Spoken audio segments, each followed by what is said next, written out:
आजच्या अतिशय वेगळ्या परिसंवादासाठी विचारपीठावर माझ्यासोबत असणारे माझे तरुण सहकारी आणि समोरचे हे सगळे मान्यवर, तर म्हणजे विचारपीठावरचे सगळे सहकारी एवढं उत्तम बोललेत. तर सगळ्यात महत्त्वाचं कारण काय आहे, ते गांधीवादी नाहीत, ते समाजवादी नाहीत, ते कुठलेच वादी नाही आहेत. या सगळ्या वाद्यांच्या कचाट्यातनं गांधी सोडवणं हे सगळ्यात महत्त्वाचं आव्हान आहे. आणि या विचार साहित्य संमेलनानं काही केलं असेल तर त्यांनी या सगळ्यांच्या कचाट्यातून गांधीला सर्वसामान्य माणसांपर्यंत पोहोचवलेलं आहे, हे जास्त महत्त्वाचं आहे. आणि शिवाय सगळे अगदी नेमकं बोलले, कारण कोणी समाजवादी नाही आहे. त्यामुळे फार वेळ अगदी पाल्हाळ वगैरे असं काही कोणी लावलं नाही.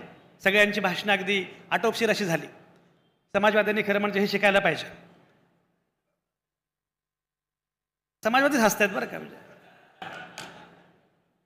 चंद्रकांत फार उत्तम बोलले. त्यांची मांडणी जी आहे ती फार महत्त्वाची आहे. मजबूती का नाम महात्मा गांधी ही मांडणी महत्त्वाची आहे. कोकणी रानमाणूस तुम्ही खूप सुंदर बोललात. म्हणजे मला असं वाटतं की खरं म्हणजे तुम्ही दोघे आणि मी, आपल्या तिघांच्या क्षेत्रांचा परस्परांशी काही संबंध नाही, आणि तरीही आपण तिघं गांधींचं नाव घेतो. हेच गांधींचं वेगळेपण आहे.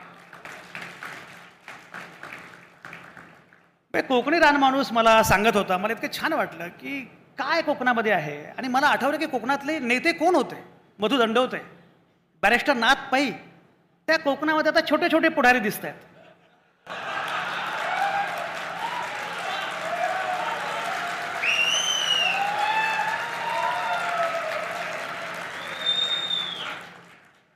काय होणार आहे कोकणाचं.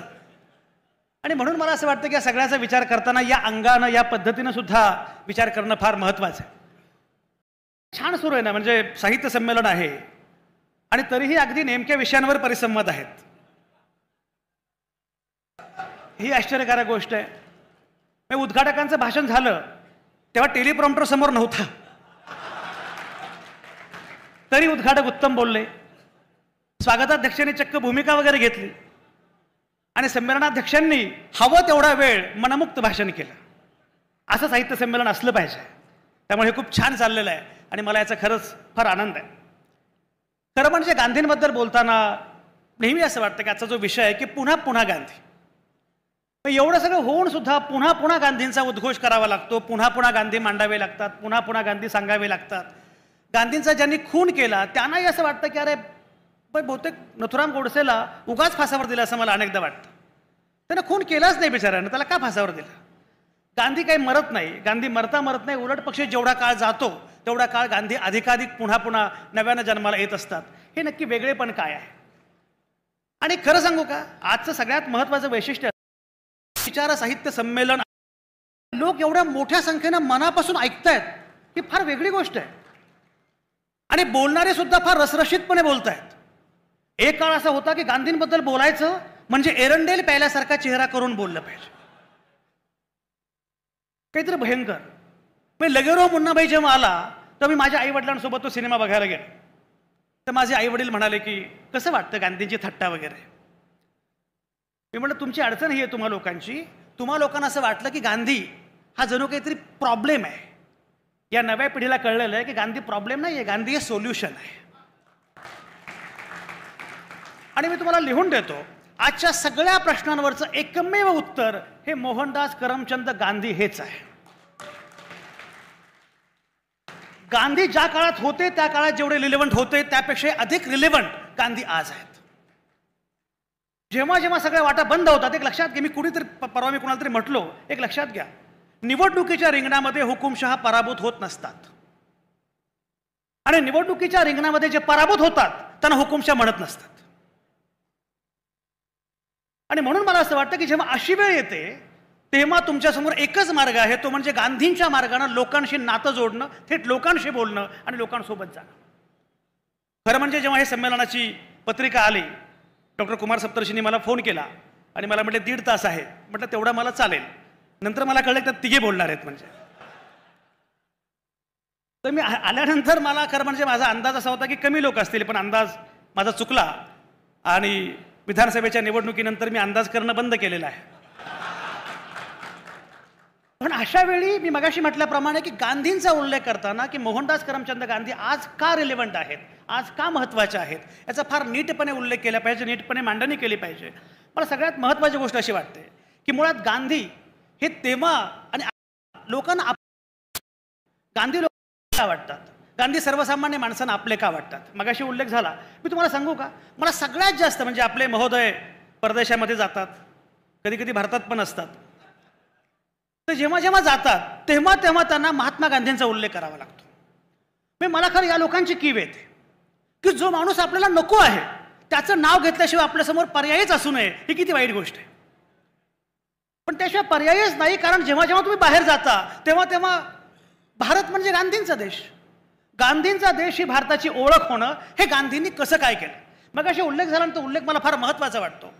गांधी 1915 मध्ये भारतामध्ये आले आफ्रिका सोडून, आणि त्याच्यानंतर अवघ्या 5 वर्षांमध्ये मोहनदास करमचंद गांधी हे राष्ट्रीय नेते झालेले होते. मला अनेकदा प्रश्न पडतो की समजा मला या कोथरूडमध्ये एका वॉर्डाचा नगरसेवक व्हायचा आहे, हे महानगरपालिका निवडणूक होणार आहे असं आपण गृहीत धरतो आहोत, तर मला किमान माझ्या वॉर्डामध्ये 5 वर्ष काम करावं लागेल, किमान 4-5 वर्ष काम करावं लागेल, आणि 5-6 वर्ष काम केल्यावर सुद्धा मी नगरसेवक होईल अशी खात्री अजिबात नाही. मला आश्चर्य असं वाटतं की 1915 मध्ये मोहनदास करमचंद गांधी नावाचा माणूस आफ्रिकेमधून भारतामध्ये येतो आणि 1920 मध्ये तो राष्ट्रीय नेता झालेला असतो अवघ्या 5 वर्षामध्ये. पण तोही तेव्हाचा देश, भारत, पाकिस्तान, बांगलादेश एकत्र असणारा देश, एवढ्या मोठ्या महाकाय देशाचा जिथे माध्यमं कुठलीच नाही आहेत, लोकसंख्या प्रचंड आहे, देश दुर्गम आहे, अशी सगळी कुठली साधनं नसताना मोहनदास करमचंद गांधी नावाचा माणूस अवघ्या 5 वर्षांमध्ये नेता कसा होतो देशाचा, याचं मला अनेकदा आश्चर्य वाटतं. आणि मग हे आश्चर्य अनेकांना वाटायचं. बीबीसीच्या एका पत्रकार मुलीनं महात्मा गांधींची मुलाखत घेतली आणि मुलाखत घ्यायला ती गेली, तेव्हा महात्मा गांधी तिला टिकली लावून ये वगैरे असं काही म्हटले नाहीत, पण ती गेली. आणि ती गेल्यानंतर तिनं असं विचारलं की तुम्ही या देशाला एवढं जोडलं कसं, एवढा भव्य देश, दुर्गम देश, तुम्ही कसं काय जोडलं कसं काय. तेव्हा महात्मा गांधी जे म्हटले ते आपल्या सगळ्या परिवर्तनवाद्यांनी, सगळ्या चळवळींनी फार नीटपणे लक्षात घेतलं पाहिजे. महात्मा गांधी असं म्हटलं की मला लोकांना काही वेगळं माझं सांगायचं नाहीये, मला लोकांना हे सांगायचं आहे की जे तुमचं आहे तेच छान आहे, फक्त त्याचं संघटन करणं, ते एकत्र करणं आवश्यक आहे. आणि दुसरं असं की माझा आतला आवाज आणि त्यांचा आतला आवाज यांचं एक नातं आहे. आम्ही कम्युनिकेशनचे विद्यार्थी महात्मा गांधींच्या कम्युनिकेशन थिअरीला मासलाईन कम्युनिकेशन थिअरी असं म्हणतो आणि शिकतो. अरुण खोरे सर पुढे बसलेले आहेत. मासलाईन कम्युनिकेशन थिअरी की एवढ्या सगळ्यांशी कम्युनिकेट करणं, हे कम्युनिकेट मुळात माझा आतला आवाज आहे आणि तुमचा आवाज आहे, यांचं काहीतरी नातं असलं पाहिजे. हे नातं तयार करण्याचा प्रयत्न सर्वसामान्य माणसांशी महात्मा गांधींनी केला, हे सगळ्यात महत्त्वाचं कारण. तुम्ही गंमत बघा, म्हणजे 1920 मध्ये लोकमान्य टिळक काँग्रेसचे अध्यक्ष व्हावेत म्हणून नागपूरमध्ये सगळी भरपूर तयारी सुरू होती. तुम्हाला हे माहिती आहे का, नागपूरच्या काँग्रेसच्या अधिवेशनाचे स्वागताध्यक्ष अधिकृतपणे नव्हेत, पण तशा अर्थानं स्वागताध्यक्ष हे केशव बळीराम हेडगेवार होते. आणि हेडगेवारांना हे हवं होतं की काही झालं तरी लोकमान्य टिळक हे काँग्रेसचे अध्यक्ष झाले पाहिजेत. पण लोकमान्य त्यापूर्वीच गेले, त्यानंतर अधिवेशन झालं. पण गंमत बघा, अधिवेशन त्यानंतर झालं. मला नेहमी असं वाटतं की राष्ट्रीय स्वयंसेवक संघाची स्थापना 1925ला का व्हावी, कारण 1924 मध्ये मोहनदास करमचंद गांधी बेळगाव काँग्रेसचे अध्यक्ष झाले. महात्मा गांधी बेळगाव काँग्रेसचे अध्यक्ष झाल्यानंतर काँग्रेसमधल्या या सगळ्या गटाला हे कळून चुकलं की आता आपल्या हातामध्ये काँग्रेस उरलेली नाही आणि काँग्रेस भलत्याच लोकांच्या हातामध्ये गेलेली आहे. त्यामुळे जर आता महात्मा गांधींना विरोध करायचा असेल तर आपल्यासमोर एकच आपण करू शकतो, ते म्हणजे आपला वेगळा पक्ष, वेगळी संघटना उभी करणं आवश्यक आहे. आणि म्हणून राष्ट्रीय स्वयंसेवक संघ 1925 मध्ये स्थापन होतो. मजा बघा, म्हणजे मला अनेकदा काल संमेलनाध्यक्षांनी उल्लेख केला आंबेडकरवाद्यांचा आणि बाकी सगळ्याच वाद्यांचा. तुम्हाला मजा सांगतो, मोहनदास करमचंद गांधी यांचं वेगळेपण काय. मला कोणीतरी असं म्हटलं की बाबासाहेबांनी सत्याग्रह केला 14 तळ्याचा. मी म्हटलं बरोबर आहे, पण बाबासाहेबांनी जेव्हा सत्याग्रह केला 14 तळ्याचा तेव्हा त्या सत्याग्रहामध्ये एकच तस्वीर होती, ती तस्वीर होती मोहनदास करमचंद गांधींची, महात्मा गांधींची. आणि हे मी म्हणत नाहीये, बहिष्कृत भारतच्या अंकामध्ये असा पुरावा आहे की त्या सभागृहामध्ये, त्या वेदीवर एकमेव तस्वीर होती, ती महात्मा गांधींची होती. माझा पुढचा मुद्दा असा आहे की ज्याप्रमाणे डॉक्टर बाबासाहेब आंबेडकरांनी सत्याग्रह केला 14 तळ्याचा पाण्यासाठी, ज्याप्रमाणे बाबासाहेब आंबेडकरांनी काळाराम मंदिरामध्ये सत्याग्रह केला की सर्वांना प्रवेश मिळावा मंदिरामध्ये, हे जेवढं कठीण काम आहे तेवढंच कठीण काम विनोबा भावेंना संडास साफ करायला लावणं हे पण आहे. एक लक्षात घ्या, विनोबा भावेंना संडास साफ करायला लावणं किंवा कोकण गांधी असणारे आप्पासाहेब पटवर्धनांना, मग गंमत माहिती आहे, आप्पासाहेब पटवर्धनांना, ते कोकण गांधी आपण त्यांना म्हणतो, आप्पासाहेब पटवर्धनांना स्वातंत्र्याच्या लढ्यामध्ये भाग घेतल्याबद्दल अटक झाली, ते तुरुंगात गेले आणि तुरुंगात गेल्यानंतर त्यांनी सत्याग्रह का केला माहिती आहे? मला भंगी काम करायची परवानगी द्या. आता पटवर्धन भंगी काम करतील आणि भावे संडास साफ करतील, हे कसं चालेल उल्हास पवार? तुम्ही गंमत बघा, जेव्हा व्यक्तिगत सत्याग्रही म्हणून विनोबा भावेंची निवड झाली, खरं म्हणजे ते व्यक्तिगत सत्याग्रही पहिले वैयक्तिक सत्याग्रही व्हायचं होतं सरदार वल्लभभाई पटेलांना, पण विनोबा भावेंची निवड केली. बरं, भावेंची निवड केल्यावर पटेल जरा रुसले, रागावले आणि पटेलांनी विचारलं की बापू, माझी निवड करायला पाहिजे होती, मी भावेंची निवड का केली? पण हे गृहस्थ उत्तर काय देतील हे कोणाला माहीत नसे. त्या गृहस्थांनी सांगितलं, अरे काय, विनोबा संडास खूप चांगले साफ करतो. तुम्ही एक लक्षात घ्या, ज्याप्रमाणे अस्पृश्य तेव्हा मानल्या गेलेल्या जमातींना किंवा जातींना पाणी पिण्याचा हक्क मिळाला पाहिजे, मंदिरामध्ये जाण्याचा हक्क मिळाला पाहिजे, ही ज्याप्रमाणे क्रांती आहे, त्याचप्रमाणे भावे आणि पटवर्धन यांना भंगीकाम करायला सांगणं ही पण क्रांती आहे. फक्त दोघांचे मतदारसंघ वेगळे होते.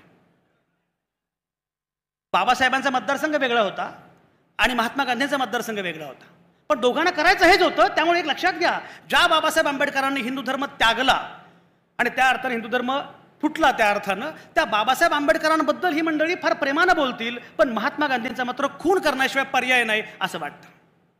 याचं कारण हे आहे की महात्मा गांधींनी खऱ्या अर्थानं ते म्हणाले की मी धर्मश्रद्ध हिंदू आहे, मी सनातन हिंदू आहे असं म्हटलंय, पण तरीही धर्माच्या चौकटीला महात्मा गांधींनी ज्या प्रकारे धक्का दिला, तडाखा दिला, आणि म्हणून मला असं वाटतं की महात्मा गांधींचं हे वेगळेपण लक्षात घेतलं पाहिजे की महात्मा गांधींनी सर्वसामान्यांच्या भाषेमध्ये, पण नेहमी कौतुक काय वाटतं माहिती आहे, महात्मा गांधींनी परंपरेचं अधिष्ठान कधी सोडलं नाही.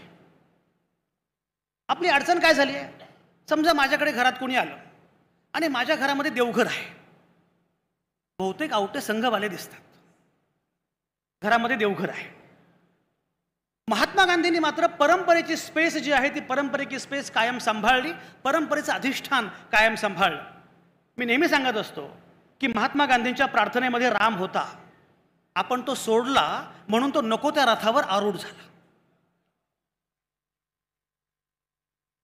महात्मा गांधींच्या गोठ्यामध्ये गाय होती, आपण ती सोडली म्हणून ती गाय हिंसक झाली. हे परंपरेचं अधिष्ठान काय आहे याचा अंदाज नीटपणे महात्मा गांधींना होता, आणि म्हणून मला असं वाटतं की सगळ्यात पहिला मुद्दा जो आहे तो परंपरेची स्पेस, आणि दुसरा महत्त्वाचा मुद्दा त्याचवेळी वैश्विक भान. आपल्यापैकी अनेकांना अरुण खोरे सर माहिती नाही आहे, सत्याग्रह मिठाचा जेव्हा कल्पना पुढे आली, लाहोरमध्ये काँग्रेसचं अधिवेशन झालं, ठराव झाला पूर्ण स्वराज्याचा, 31 डिसेंबर 1929ला ते अधिवेशन झालं, आणि त्याच्यानंतर ठरलं असं की आता असहकाराचं आंदोलन सुरू करायचं आहे, आणि असहकार आंदोलन सुरू करायचं असेल तर सुरुवात कुठून करायची? गांधींकडे लोक आले, म्हणजे काय करायचं आपण? गांधी म्हटले मिठाचा सत्याग्रह करूया. पण नेहरू वॉज कन्फ्युज्ड की मिठाचा सत्याग्रहाचं काय होणार आहे. सरदार वल्लभभाई पटेल म्हटले की आपण काय करूया, आपण जमीन महसूल वगैरे याच्यावर काहीतरी करू, मिठाचा सत्याग्रह कुठे करताय? तेव्हाच्या काही इंग्रजी दैनिकानं जाहीरपणे असं लिहिलं होतं, हे मिठाचा सत्याग्रह म्हटले तेव्हा हसू आवरणं अनेकांना कठीण झालं. पण गांधींना हे माहिती होतं की फ्रेंच राज्यक्रांतीमध्ये सुद्धा सगळ्यात महत्त्वाचा मुद्दा मीठ होता, अमेरिकन सिव्हिल वॉरमध्ये सगळ्यात महत्त्वाचा मुद्दा मीठ होता. मीठ किती महत्त्वाचं आहे हे महात्मा गांधींना माहिती होतं. सत्याग्रह झाला मिठाचा, आणि मग उचललेले असं तू मीठ मुठभर आणि साम्राज्याचा खचला पाया. गांधींना हे नीटपणे माहिती होतं की कुठल्या प्रकारच्या गोष्टी केल्या पाहिजेत, कुठल्या प्रकारचा सत्याग्रह केला पाहिजे, आणि मी मगाशी म्हटल्याप्रमाणे त्यासाठी सर्वसामान्य माणसाशी कुठल्या प्रकारचा डायलॉग केला पाहिजे. आणि म्हणून गांधींनी ज्या प्रकारे चळवळ पुढे नेली, काँग्रेसचं आंदोलन पुढे नेलं, ते नेत असताना ते सर्वसमावेशक पण झालं पाहिजे, आणि त्याचवेळी जो विरोध आपला आहे तो विरोध पण टोकदारपणे करता आला पाहिजे. आणि ही सगळ्यात महत्त्वाची गोष्ट काय माहिती आहे का, गांधी एकीकडे हे करत होते, त्याचवेळी नई तालीम सुरू करत होते, आरोग्याचं काम करत होते, सगळ्या क्षेत्रांमध्ये गांधी काम करत होते. मी तुम्हाला माझी गंमत सांगतो, मी स्वतः BSc ॲग्रिकल्चर केलं. मी BSc ॲग्रिकल्चर करताना मला गांधींचे शेतीचे प्रयोग अभ्यासाला होते. त्यानंतर मी जर्नलिझमला आलो. मला पत्रकार गांधी अभ्यासाला होते. मी पॉलिटिकल सायन्समध्ये MA केलं. मला राजकीय विचारवंत गांधी अभ्यासाला होते. त्याचवेळी माझे भाऊ हे MD करत होते. त्यांना गांधींचे आरोग्याचे प्रयोग अभ्यासाला होते. माझी बहीण तेव्हा MEd करत होती. तिला शिक्षणतज्ञ गांधी अभ्यासाला होते. कुठेही जा गांधी आडवा येतो. तुम्ही कितीही ठरवलं की गांधींना वगळायचं तरी गांधी जात नाही. गांधी आडवा येतो, पुन्हा पुन्हा आडवा येतो, कारण जगण्याच्या सगळ्या क्षेत्रांमध्ये तुम्हाला गांधी दिसतो. आणि म्हणून मला असं वाटतं की मोहनदास करमचंद गांधींचं हे वेगळेपण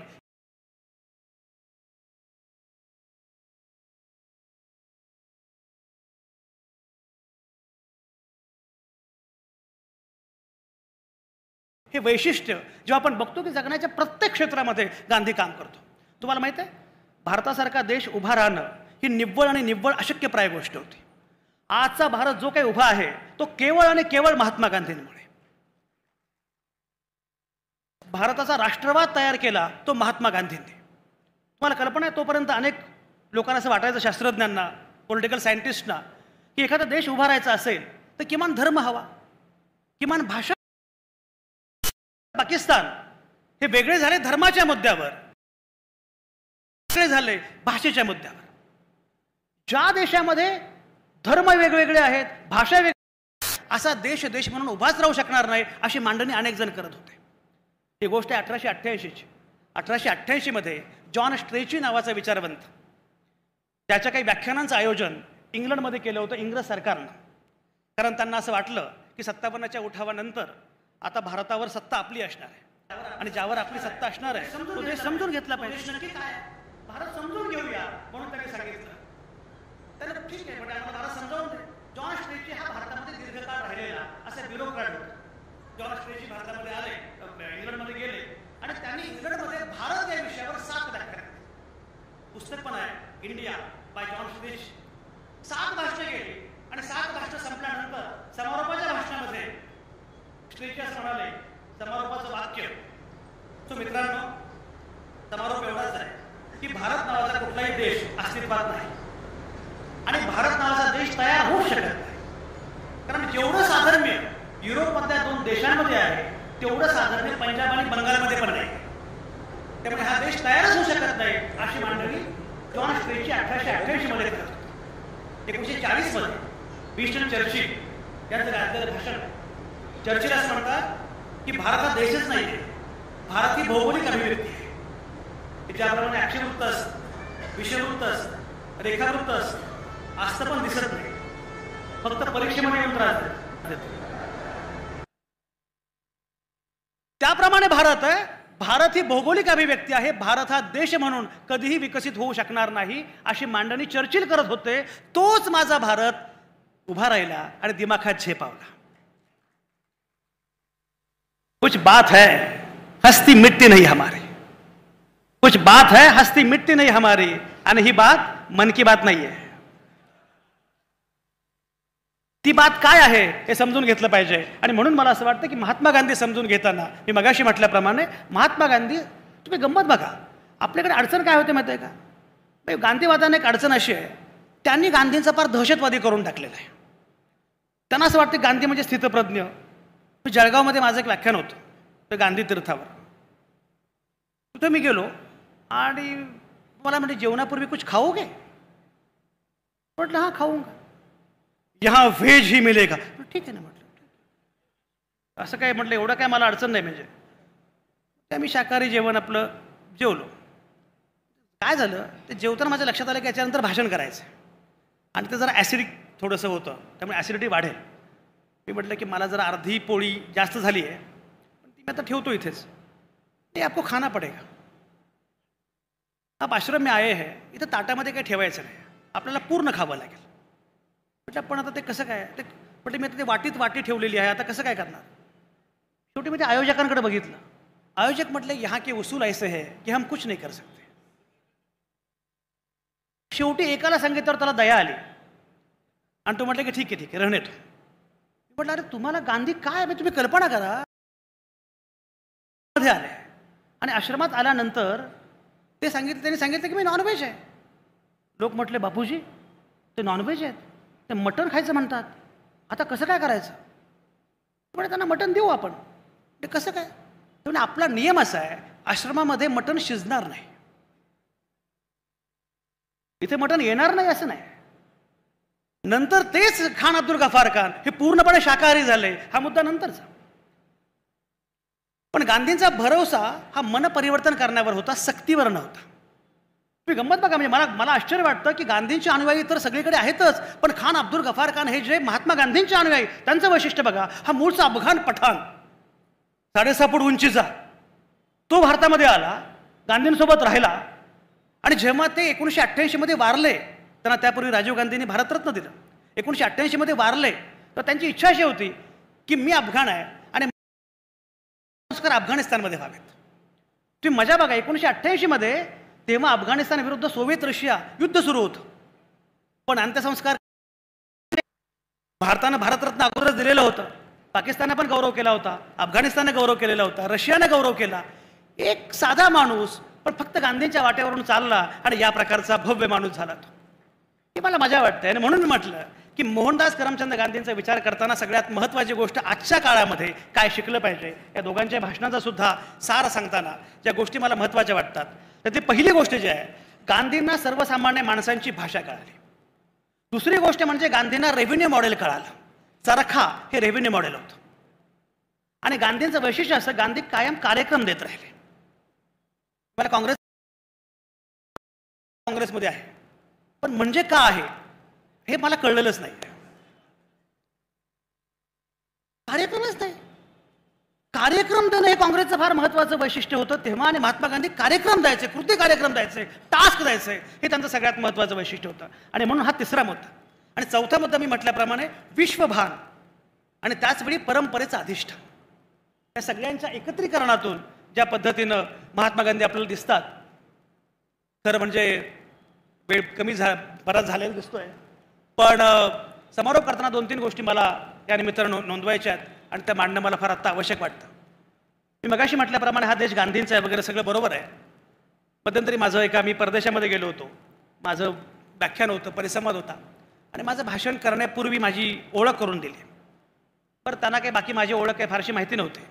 त्याने ओळख करून दिली की हे संजय आवटे भारतामधून आलेले आहेत. ते अशा भारतामधून आलेले आहेत की ज्या भारतानं गांधींना जन्म दिला. मला हे फार छान वाटलं. नंतर माझ्या लक्षात आलं की हे खरं आहे की मी अशा भारतामधून आलेलो आहे ज्या भारतानं गांधींना जन्म दिला, पण मी अशाही भारतामधून आलेलो आहे ज्या भारतानं गांधींचा खून केला. आपण कुठल्या भारताचे नागरिक आहोत हा प्रश्न आता सगळ्यात महत्त्वाचा आहे. आणि थोडंसं कॉन्टेम्पररी बोलतो. एक लक्षात घ्या, महात्मा गांधींमुळेच काँग्रेस सत्तेमध्ये आली हे खरं आहे, पण काँग्रेसला सत्तेमधून बाहेर काढताना सुद्धा विरोधकांनी गांधींचाच वापर केला. उल्हासदादा, जयप्रकाश नारायण हे जे उभे राहिले, जयप्रकाश नारायण कोण होते? गांधीवादीच होते. त्यामुळे काँग्रेसला पराभूत करताना सुद्धा जयप्रकाश नारायण यांच्यासारख्या गांधीवादाचाच उपयोग करावा लागला. आणि त्याच्यानंतर दुसरे गांधी,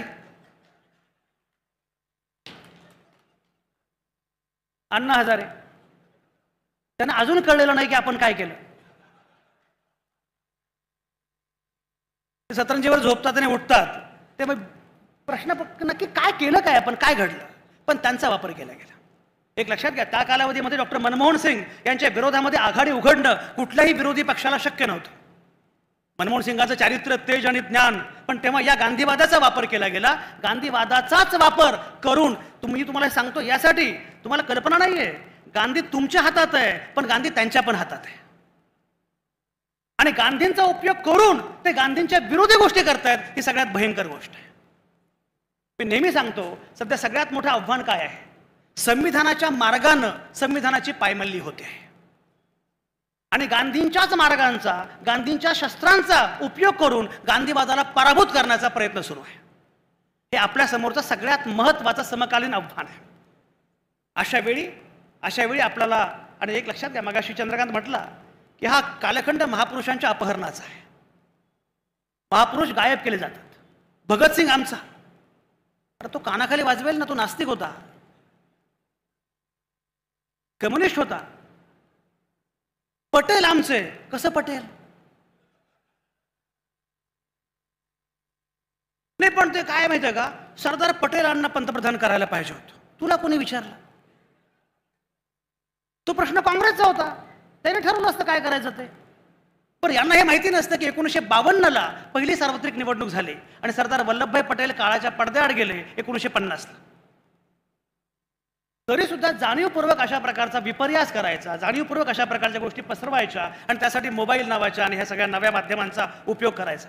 एक लक्षात घ्या, परवा मी दिल्लीतल्या साहित्य संमेलनामध्ये असं म्हटलो, डोनाल्ड ट्रम्प अमेरिकेचे अध्यक्ष झाले. पहिल्यांदा झाले तेव्हा मला काही फार आश्चर्य वाटलं नाही. होतात चुका होतात आणि अमेरिकेने चूक दुरुस्त केली, चूक दुरुस्त पण केली. डोनाल्ड ट्रम्प पुन्हा अमेरिकेचे अध्यक्ष झाले. याचा अर्थ इट इज सिरियस. याचा अर्थ अमेरिकेनं जाणीवपूर्वक ही निवड केलेली आहे.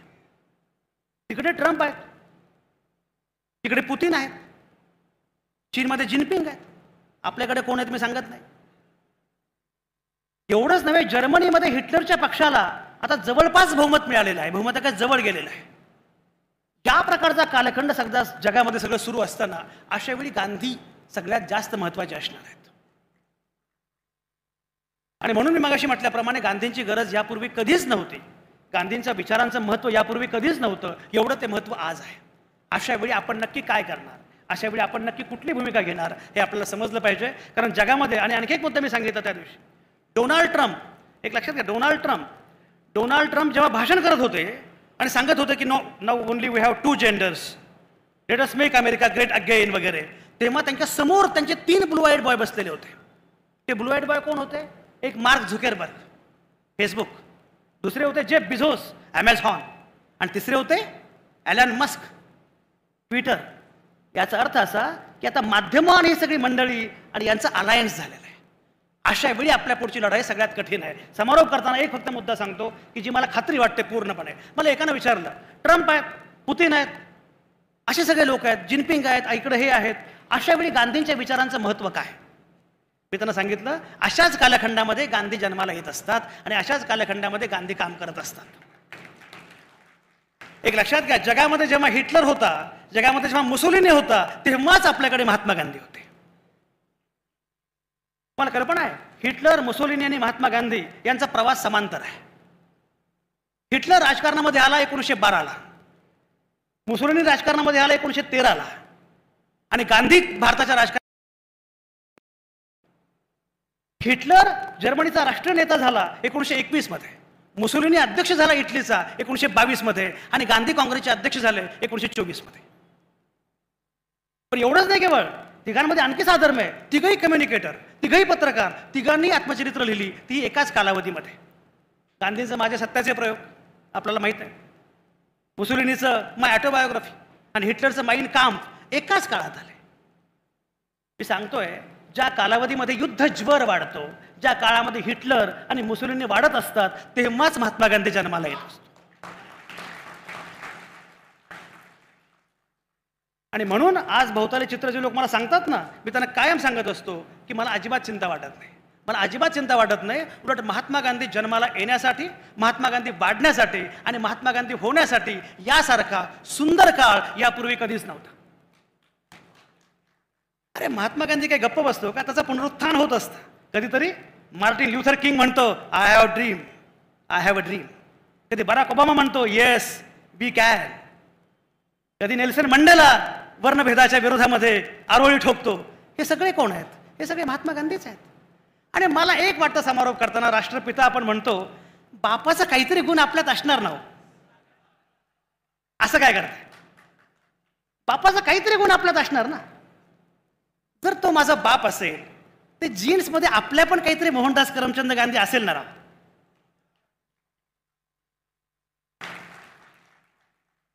फक्त आपण आपल्यालाच प्रश्न विचारत नाही, आपण नक्की बघत नाही. जरा बघा ना, थोडा विचार करा. आणि एक लक्षात घ्या, मोहनदास करमचंद गांधी होणं सगळ्यात अवघड काम माहित आहे का? हा एकच म्हातारा असा आहे, एकच म्हातारा असा आहे जो विचार करतो तसंच वागतो. ही मोठी अडचण आहे. जगातला कुठलाही विचारवंत नेहमी खरे बोलावे असं 10 वेळा म्हणेल. विचारवंत काय, सामान्य माणूस पण म्हणेल. पण ते एवढं सिरियसली घ्यायचं नसतं ना. हा सिरियसली घेतो, हा मोठा प्रॉब्लेम आहे. मोहनदास करमचंद गांधी होणं कठीण यासाठी आहे कारण विचार आणि कृती यातलं पराकोटीचं अद्वैत हे मोहनदास करमचंद गांधींच्या व्यक्तिमत्वात आहे. पण ते केल्याशिवाय आपल्याला अभ्युदयाची आशा नाही. चिरंजन आवटे, अभ्युदयाची आशा नाही, त्याशिवाय दुसरा पर्याय नाही. आणि म्हणून मला असं वाटतं की हे एकमेव आहे. मी अत्यंत गंभीरपणे सांगतो, फक्त मोहनदास करमचंद गांधी केवळ वाचून चालत नाही, मोहनदास करमचंद गांधी होण्याचा प्रयत्न करावा लागतो. आणि ज्याप्रमाणे नेहरू असं म्हणाले होते की गांधी कधीच जन्माला आले आणि वाढले असं नाही, गांधी कायम घडत गेले. गांधी रोज घडत गेले. रोज आपणही घडू शकतो, रोज आपणही घडवू शकतो. या अंगाने आपण जर गेलो तर पुन्हा पुन्हा गांधी, आपण सगळेच गांधी आहोत.